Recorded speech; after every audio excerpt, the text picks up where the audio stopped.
Vamos a darle la bienvenida a Eduardo Tonioli, diputado nacional, precandidato a gobernador por la provincia de Santa Fe. Eduardo, buenas tardes. Buenas tardes, audiencia, ¿cómo va? Muy bien, muy bien. Me gusta ese efecto detrás de la imagen, esfumado, desenfocado. Está bueno.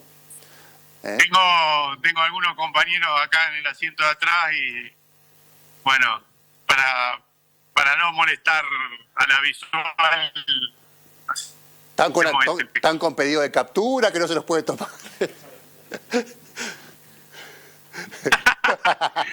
No, bueno, estaban tomando mate y comiendo, no sé, no queda bien. Está bien. Bueno, Edu, vamos a compartir para arrancar Estamos viajando desde... Sí, dale. ¿Cómo? No, dale, decinos. No, estamos viajando desde Recreo a Rincón.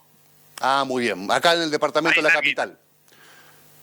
Bien. Te propongo arrancar la charla con un tuit tuyo y después charlamos de este tema y de otros.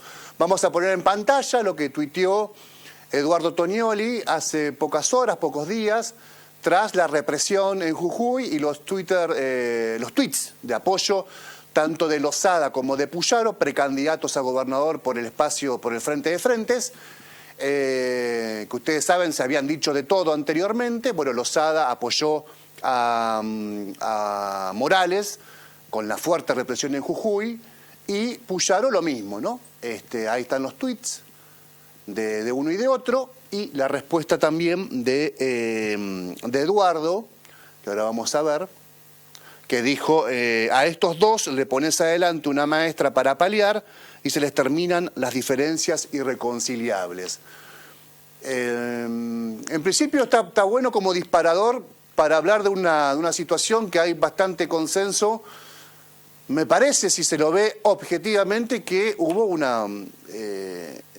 represión muy fuerte en Jujuy el día 20, y que se van conociendo datos, por ejemplo, la identificación de los manifestantes de varios policías infiltrados de civil que en sus mochilas tenían los uniformes oficiales, cosa que uno dice las brujas no existen, pero que las hay, y siempre en este tipo de manifestaciones, siempre de un lado, del otro, vas a encontrar un infiltrado que te lance la primera piedra o que te lance la piedra que genera el peor problema.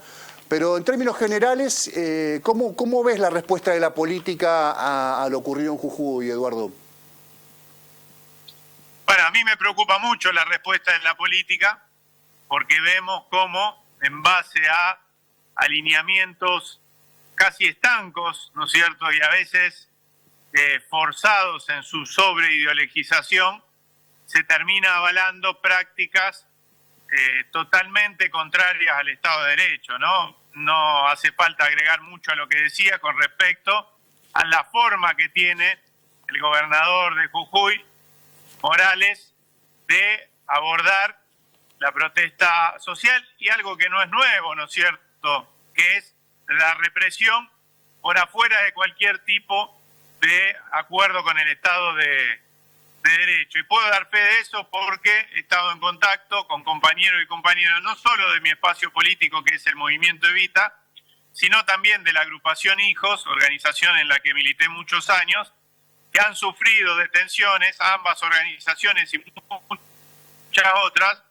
totalmente ilegales por parte de muchos de sus militantes. En algunos casos han sido retenidos incluso en la legislatura provincial durante más de un día, por fuera del accionar de cualquier juez o fiscal, es decir, por fuera de la ley, en una detección evidentemente ilegal, con el solo objetivo de acallar protestas que en realidad son una conjunción de distintas problemáticas que se vienen sucediendo y acumulando en la provincia de Jujuy. La primera de ellas, que es la que dispara esta seguidilla de movilizaciones, es el salario docente. Es una de las provincias con el salario docente más bajo del país. El salario docente hoy, para un docente con 10 años de antigüedad en Jujuy, el básico es de 82.000 pesos. Algo que de alguna manera da cuenta de la situación crítica en materia salarial de este sector laboral. Y a eso se le sumó las protestas por una constitución totalmente contraria también a la Constitución Nacional, que intenta subsumir en una sola figura, en una sola persona, en la figura del gobernador de la provincia o en el Ejecutivo, para ser más preciso, casi la suma del poder público, ¿no? Dicho esto, y cuando se empiezan a producir protestas cada vez más masivas, donde se suman los pueblos originarios, los mineros, distintos sectores del trabajo y de la producción, bueno, termina esta de represión abierta que parece casi como una especie de lanzamiento de la campaña vicepresidente de Morales, ¿no? En este juego que hay entre supuestos halcones y palomas, sí, para ver quién, de cara al proceso electoral, se saca el mote, en algún caso de Paloma, como en el caso de Morales, para tratar de sacarle algún voto al otro sector, ¿no? Y lamentablemente vemos como la política santafesina, que en el caso de este frente de frentes termina siendo el arrastre detrás, como furgón de cola, de una parte importante de la política santafesina que alguna vez se referenció en el Frente Progresista, bueno, hace que también compitan para ver quién está más a la derecha y se suban al carro, ¿no? Hoy, mientras se anunciaba, Rodríguez Larreta presentaba algo que ya se venía hablando, como compañero de fórmula a Morales, también nos enterábamos que Morales ha decidido en Jujuy aumentar el sueldo a los docentes, que lo ubicaría al sueldo docente en el 5º lugar entre los mejores salarios de la nación, incluso arriba de Neuquén, y muy parecido al salario en Capital Federal, que mucha gente lo lee como, como un gesto extraordinario de la gestión gubernamental, pero también se puede leer como que es el resultado de los docentes en la calle, la manifestación en la calle, el reclamo en la calle de tantos años, de tantos meses. Por lo tanto, ahí hay una lectura doble que se puede hacer. Te quería preguntar sobre el anuncio de Guado de Pedro sobre su candidatura a presidente. ¿Cómo la tomaste vos? Bueno, también tiene su compañero de fórmula. ¿Cómo la tomaste vos, tu espacio? Y en principio eso, ¿no? Para ver cómo impactó, por lo menos en el movimiento Evita. Primero te cierro lo de Morales. Creo Dale. Que el gesto de Morales tiene que ver con que un candidato a vicepresidente, aun cuando esté disputando una interna y en esta interna necesite mostrar dureza con los trabajadores y con los sectores populares, porque es un poco la dinámica que adquirió la interna de Juntos por el Cambio, también en algún momento tiene que mostrar algún grado de gobernabilidad, cosa que evidentemente no puede generar Morales con sus políticas totalmente contrarias a los sectores del trabajo, a los sectores de la producción, a los sectores populares, ¿no? Y con respecto al anuncio de Guado, bueno, yo primero tengo que aclarar que soy amigo personal, ¿no? Y hemos compartido una historia juntos, y la militancia en la agrupación Hijo, por lo tanto no puedo desprenderme de ese afecto. Nosotros siempre hemos valorado la posibilidad de que se llevaran adelante pasos, decíamos que esto podía potenciar al peronismo, podía generar un atractivo para una parte importante del electorado, que las pasos definieran algo efectivamente en el peronismo, y más aún si se trata de dirigentes de jerarquía como los que estamos nombrando, ¿no? Hablamos de Guado y hablamos de Daniel Scioli, por lo menos hasta hoy, a esta hora. No me atrevo a hacer de alguna manera algún tipo de evaluación de las próximas horas de cómo termina esto, pero bueno, nosotros también en ese marco estamos discutiendo, charlando, pero con cierta idea de que hay en la figura de Guado de Pedro una figura fuerte y un mensaje interesante hacia el futuro, ¿no? De trasvasamiento generacional, algo que en el peronismo muchas veces se ha planteado, pero no muchas veces se ha efectuado, se ha efectivizado, y además una figura con experiencia también, a pesar de su juventud, con una vasta experiencia de gestión. Así que, si bien esto no configura una definición tajante, bueno, es parte de las discusiones que estamos teniendo en las últimas horas y las charlas, ¿no? Te quiero preguntar algo, después te va a hacer una pregunta nuestra compañera Colo Leli. Te quiero preguntar algo más doméstico, más local. Estuviste presente en la reunión el miércoles, en la reunión en la delegación Rosario de la Casa de Gobierno, que fue convocada por el Ejecutivo Provincial para hablar de seguridad. Fuiste vos y Mónica Fein, creo, los dos precandidatos presentes en esa reunión, precandidatos a gobernador presentes en esa reunión, más allá que hubo equipos técnicos, legisladores, funcionarios del MPA. ¿Cómo viste la reunión y si pensás que puede quedar algo en la agenda de acá en el futuro, cercano, medianamente cercano, para charlar realmente del problema gravísimo que es el narco y la consecuencia del narco, que es la inseguridad? Nada, en primer lugar, una definición clara.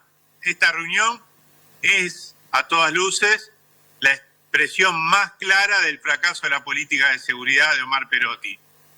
¿Por qué digo esto? Porque esta reunión era necesaria hace mucho tiempo, ¿no? Y sin embargo se produce 5 meses antes del término de la gestión del gobernador, ¿no?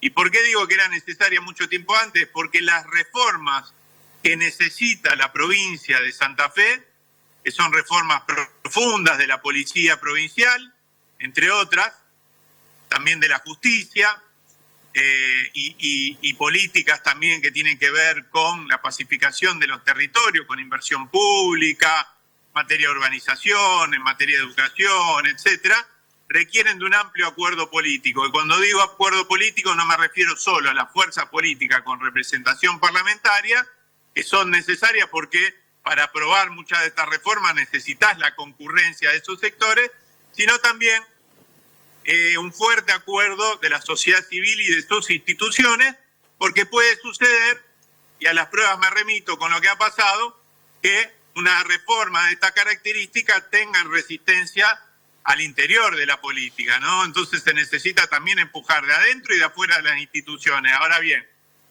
cuando Perotti, hace más de 3 años, establece un diagnóstico y dice hay que separar la institucionalidad del delito, nosotros estuvimos de acuerdo.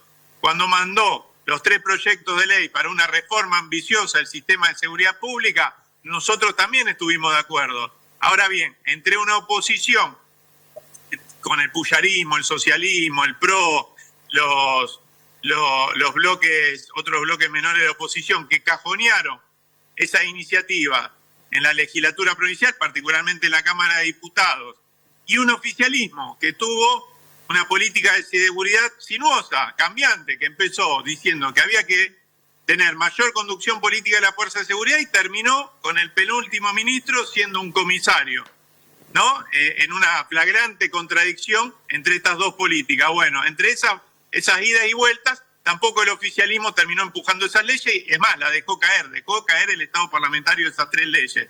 Fuimos nosotros, a través de Lucila de Ponti, nuestra diputada provincial, los que volvimos a presentar como un gesto esta iniciativa. Nosotros creemos que hay que retomar esa senda, pero para retomarla se necesita esto, generar el acuerdo de distintos sectores políticos y con la sociedad también, para que esas reformas tengan un peso específico y para cuando aparezcan resistencias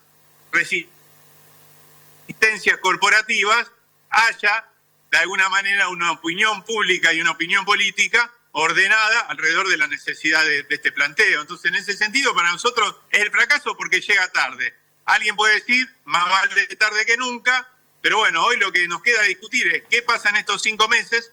Nosotros siempre hemos planteado que si vamos a requerir más fuerzas federales, que se acompañe ese requerimiento con la posibilidad de que sean esas mismas fuerzas federales, al menos en el área de Rosario, que es el área más candente, la que estén a cargo del Comando de la Seguridad Pública. Eso lo habilita el artículo 24 de la Ley de Seguridad Interior. Y paralelamente, en esos 5 meses, ponernos de acuerdo para intentar empujar esas leyes y para que cuando venga un nuevo gobierno, por supuesto nosotros estamos peleando desde una de las precandidaturas y pretendemos ser nosotros, pero cuando venga un nuevo gobierno tenga allanado por lo menos lo que tiene que ver con el aspecto normativo para abrir una nueva etapa en la seguridad pública de la provincia, ¿no? Te pregunta Cololeli, Edu.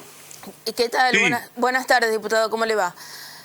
¿Cómo va? Bien, quería consultarlo porque a propósito de lo que viene comentando sobre las desavenencias que hay dentro del justicialismo en el marco de la seguridad, la semana pasada hubo una foto y una reunión de todos los precandidatos a gobernador y sus correspondientes fórmulas del justicialismo. Una vez atravesadas las PASO del 16 de julio, ¿cómo va a ser la convivencia con esas otras fuerzas políticas que por lo menos para la opinión pública han tenido una foto de unidad? Totalmente normal. A ver, lo que estamos discutiendo dentro del justicialismo y otras fuerzas aliadas son perfiles, matices, divergencias, claro está, algunas muy fuertes, por ejemplo, en materia de seguridad pública, en materia política educativa, nosotros hemos sido muy críticos con esta gestión también, así como hemos valorado positivamente, y no se nos cae ningún anillo, la política de obra pública, por ejemplo, de esta gestión, que tiene una buena articulación con Nación y ha sido muy proactiva, pero bueno, en este tono es la campaña muy lejos de lo que es el tono de la campaña del Frente de Frente, Unidos, no recuerdo bien cómo se llama, que es la alianza entre Juntos por el Cambio y el Frente Progresista, que muestra ribetes, la verdad que casi podríamos definirlo como escandalosos, se están acusando de delitos muy graves, ¿no? Frente a eso, casi que parecemos carmelitas descalzas los peronistas, ¿no? Pero no tiene que ver con que seamos buenos, ni mucho menos, sino con que hay conciencia de que hay divergencias muy fuertes, pero que se pueden tramitar por la positiva. Es decir, que cada uno muestre lo que realmente expresa. ¿Qué expresamos nosotros? Nuestro espacio, que es un futuro sin miedo, que reúne al espacio del que forma parte el movimiento Evita, otro espacio del peronismo, como Peronismo por la Soberanía, sectores en cada una de las 150 localidades en las que nos presentamos, pero también sectores aliados que hasta hace poco no caminaban junto a espacio del peronismo, a nivel provincial por lo menos. Hablamos de Ciudad Futura, en la ciudad de Rosario y en otras localidades del sur particularmente. Unidad Popular, hablamos del Frente Patria Grande, que tiene distintas expresiones del territorio santafesino, en particular en Santa Fe, por ejemplo, el espacio de Nuestra América.